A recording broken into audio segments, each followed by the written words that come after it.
Aujourd'hui, nous allons voir ensemble comment réaliser une jupe drapée sans système de fermeture, juste avec la pose d'un élastique, donc ultra facile à faire. En attendant, abonnez-vous à ma chaîne YouTube si ce n'est pas déjà fait. Et en plus de ça, je vous ai laissé dans la description un PDF où vous trouverez les mensurations à prendre pour découper votre tissu et quel genre de tissu utiliser pour ce type de jupe. Voilà, allez on y va, je vous montre.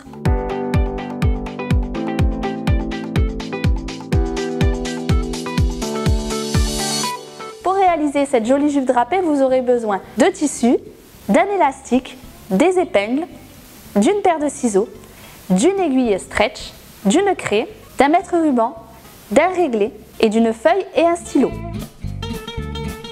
Alors pour réaliser cette jupe, moi j'ai pris un tissu maille. Et si comme moi vous avez un tissu qui roulotte pas mal, et bien en fait j'ai une petite astuce. Vous verrez, ça sera plus facile pour coudre et plus facile pour découper. Donc en fait ce qu'on va faire, c'est qu'on va rigidifier notre tissu. Pour ça, on va prendre un spray d'amidon. Donc vous allez voir, c'est magique, hein. Là, ça roulotte et en fait, on va retrouver un tissu tout plat. Donc, on se met vraiment en oblique parce que si on vient comme ça et qu'on asperge, eh bien, on va créer en fait des zones qui vont abîmer notre tissu. Surtout, pensez bien à protéger votre table à repasser parce que quand vous allez asperger, sinon vous allez en mettre partout, ça ne va pas être drôle. Une fois que vous avez aspergé votre tissu, vous allez le laisser sécher. Il faut qu'il soit sec pour pouvoir le passer au fer à repasser. Il ne faut pas être pressé. Il va falloir au moins le laisser sécher 1 heure. Donc vraiment, si vous êtes pressé, vous avez envie de coudre, eh ben, ne passez pas l'amidon. Ensuite, vous prenez une pâte mouille. Donc c'est un bout de tissu en fait qu'on va venir placer entre le fer et notre tissu. On va prendre notre fer et on va venir le passer dessus sans vapeur. On va juste venir le passer. Après, pour faire partir cet amidon, ça va être super simple. Il vous suffira en fait de tremper votre tissu dans de l'eau bien froide pendant un quart d'heure, quelques minutes, un quart d'heure on va dire. Et après, vous le laissez sécher suspendu. Vous avez donc un rectangle pour le devant. Vous avez un autre rectangle qui est la doublure. Vous avez le rectangle dos. Et vous avez la ceinture. Vous allez prendre le rectangle le plus grand et on va commencer à marquer notre drapé. J'ai une valeur de couture, donc je vais remonter mon point 0. Donc je mets une épingle à 1,5 en bas. Donc vous, si vous voulez marquer à la craie, marquez à la craie. Moi, ça ne marque pas, donc je marque à l'épingle. Donc à partir de là, on a notre point 0 en fait. On met notre réglé. Et on va venir mettre une épingle à 4 cm, une autre à 14 cm, une autre à 28. Je mets une autre épingle à 30 et une à 34, une à 44, une à 58 et une à 62. Donc ça c'est pour mon côté droit. Maintenant on va caler nos repères sur le côté gauche. Donc pour notre côté gauche c'est pareil, on va prendre notre réglé et nos épingles. On va venir d'en bas cette fois caler à 9 cm une épingle, à 13, puis à 17, puis à 27, à 37, à 41, à 46 et à 55. Pour marquer notre drapé, nous allons utiliser du papier. Donc vous allez prendre du papier et sur ces petits papiers, vous allez découper des petits carrés sur lesquels vous allez nommer en fait vos drapés. Donc on va aller de 1 à 5. Commençons par le côté droit. Le drapé numéro 1 se trouve à la première et à la deuxième épingle. Le drapé numéro 2, lui, se situe à la troisième épingle et à -6, c'est-à-dire en dessous, à partir de la première épingle. Le drapé numéro 3 se situe, lui, à la cinquième et sixième épingle. Le drapé numéro 4 à la quatrième et à la septième épingle. Le drapé numéro 5, lui, se situe à la 8e et à la 9e épingle. Pour ce qui est du côté gauche, on n'a pas de drapé numéro 1. Alors on va directement passer au second drapé qui se trouve à la 2e et à la 3e épingle. Le drapé numéro 3, lui, se situe à la 1re et à la 4e épingle. Le drapé numéro 4 à la 6e et à la 7e épingle. Et enfin pour finir, notre drapé numéro 5 se trouve à la 5e et à la 8e épingle.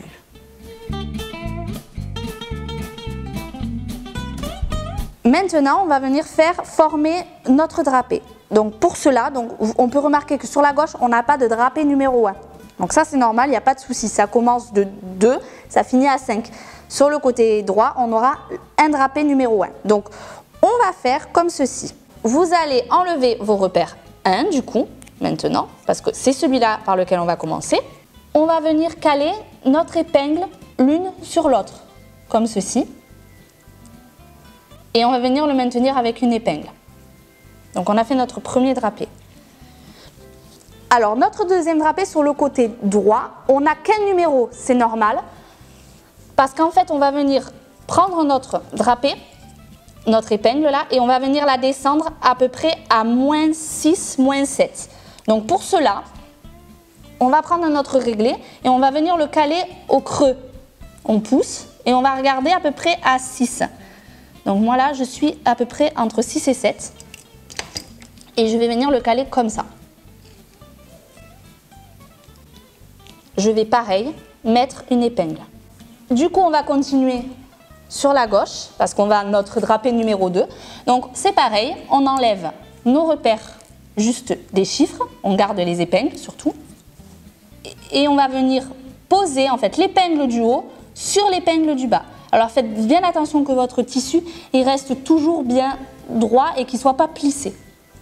Donc voilà, et on va continuer comme ça en fait, avec pareil pour chaque repère. Donc le 4, le 3, le 4 et le 5.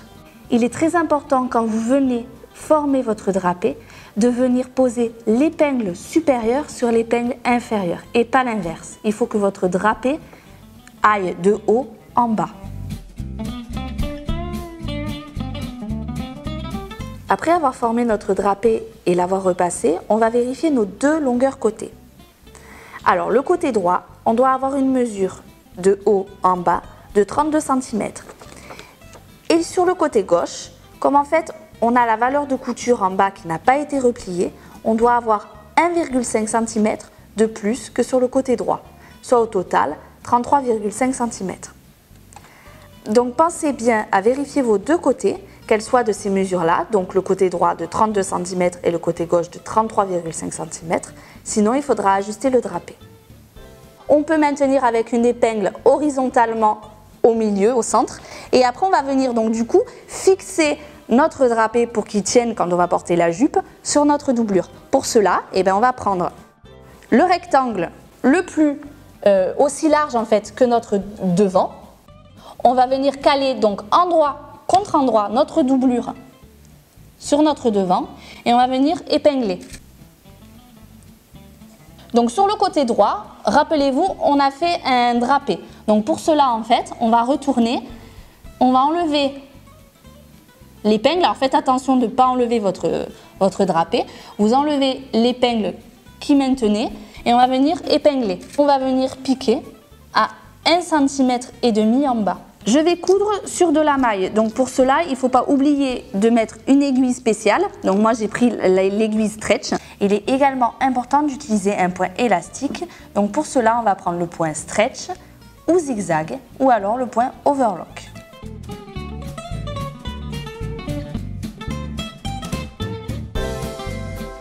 On va retourner notre doublure. Donc on va mettre notre tissu envers contre envers. Pour pas que notre doublure se voie sur notre devant, j'ai remonté un petit peu là de 0,5. Et ici, ça va être forcément remonté un petit peu plus haut parce qu'on a notre drapé du côté droit. Donc, on va se retrouver normalement comme ça. Maintenant, la prochaine étape, c'est de faire maintenir notre drapé à la machine. Pour cela, on le retourne et on va ouvrir. Donc, on va tomber sur le premier drapé en bas qu'on va venir épingler. Alors faites en sorte qu'il soit vraiment droit quand vous l'épinglez et que vous le maintenez, parce que du coup c'est ce qu'on va voir après quand ce sera sur l'endroit. Si vous ne l'avez pas bien fait droit, ça fera des vagues. Et on va venir le fixer à la machine. Ça va vous donner ça. Donc du coup, faites vraiment attention quand vous fixez que vous n'alliez pas prendre un drapé qui va se retrouver sur le devant et que du coup vous aurez le point zigzag sur le devant. Ensuite, on va faire pareil. On va faire le deuxième, de la même manière qu'on a fait le premier. puis le troisième et puis le quatrième.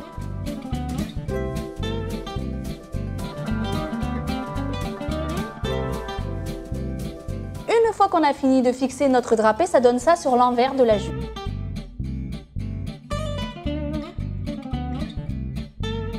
Après avoir coupé du coup les côtés, l'excédent qu'il y a sur les côtés, je vais prendre le dos. Donc le dos, c'est la partie longue et qui est moins large que notre devant.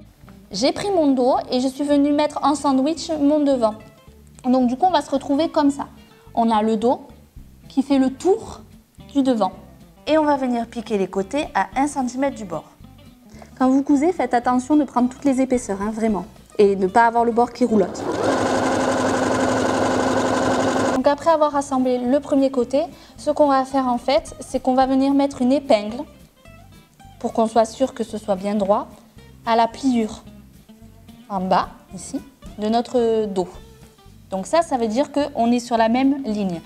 Donc cette épingle-là, on va venir la remettre à ce repère ici, vraiment au bout, comme ceci en fait. On va prendre l'épingle et on va venir la mettre à la pointe. Faites vraiment attention qu'à l'intérieur, votre devant, il touche vraiment bien votre dos en bas et qu'il n'y ait pas de décalage comme ça. Parce que quand on va retourner, sinon ça va faire un petit bec. Donc il faut vraiment que ce soit au même niveau et on va venir épingler tout le long. Alors c'est normal que ça fasse un rouloté comme ça un peu à l'intérieur, parce que du coup notre devant est plus large que notre dos.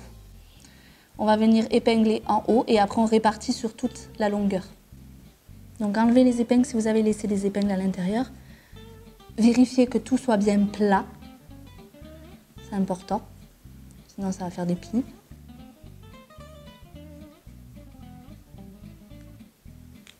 Prenez les 4 épaisseurs, hein. Vérifiez que les 4 épaisseurs soient au même niveau, bord à bord. Et on va venir faire la piqûre pareil sur le côté. Donc voilà, maintenant on a fait nos 2 piqûres. On va venir couper l'excédent de tissu qui dépasse pour ne pas créer d'épaisseur. Et ensuite, on va venir retourner. Une fois qu'on a retourné, on va se retrouver avec notre jupe comme ça. Donc notre dos et notre devant. On n'a plus que maintenant à faire le montage de la ceinture. Donc vous voyez, on a les plis qui se tiennent tout seuls. On va venir fermer notre ceinture. Donc pour cela, on va prendre la hauteur et on va mettre endroit contre endroit et on va venir piquer à 1 cm. Une fois cousu et nos excédents de tissu coupés, on va venir au fer plier notre ceinture en 2.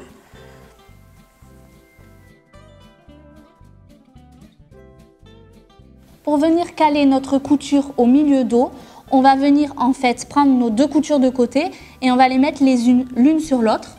On va épingler. Et à ce niveau-là, en fait, on va venir mettre une épingle de repère. Donc c'est notre milieu dos. Sur cette épingle, on va venir caler notre ceinture de cette manière-là. Donc c'est notre milieu, comme ça au moins on aura la couture ceinture au milieu dos. On enlève l'épingle qu'on avait mis au préalable sur le côté. On va ensuite venir bâtir au long point tout au long de la ceinture pour maintenir les 4 épaisseurs. Donc voilà, j'ai bâti exprès un petit peu plus loin pour qu'en fait quand je vienne coudre, je ne coupe pas sur mon bâti. Et ensuite, on va venir piquer à 1 cm du bord en n'oubliant pas de laisser 5 cm d'ouverture pour faire coulisser notre élastique.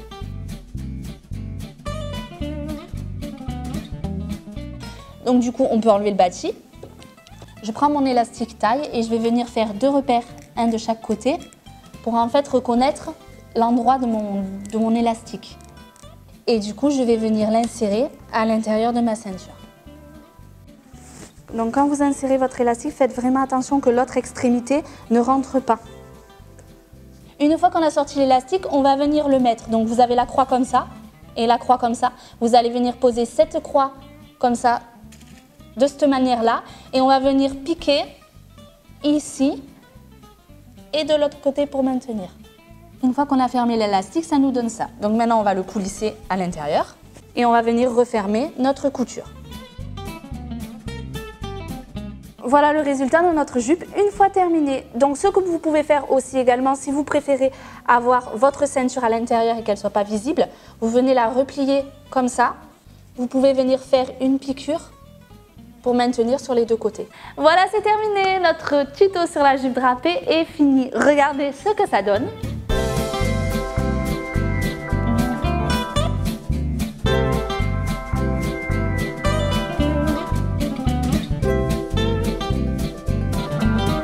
Je trouve cette jupe super jolie et je suis sûre que vous pouvez en faire autant et justement, j'adorerais voir vos réalisations. Donc pour cela, vous pouvez me les montrer sur mon groupe Facebook Couture Facile et me laisser vos questions ou vos hésitations sur certaines parties du montage de la jupe. Je serai super ravie d'y répondre. Pensez à télécharger en bas dans la description mon PDF qui vous indiquera quel genre de tissu utiliser et quelles sont les mensurations à prendre en compte pour le montage de la jupe. Je vous retrouve très vite pour une prochaine vidéo. En attendant, abonnez-vous à ma chaîne YouTube si ce n'est pas déjà fait. Et puis je vous dis à bientôt. Allez, ciao ciao!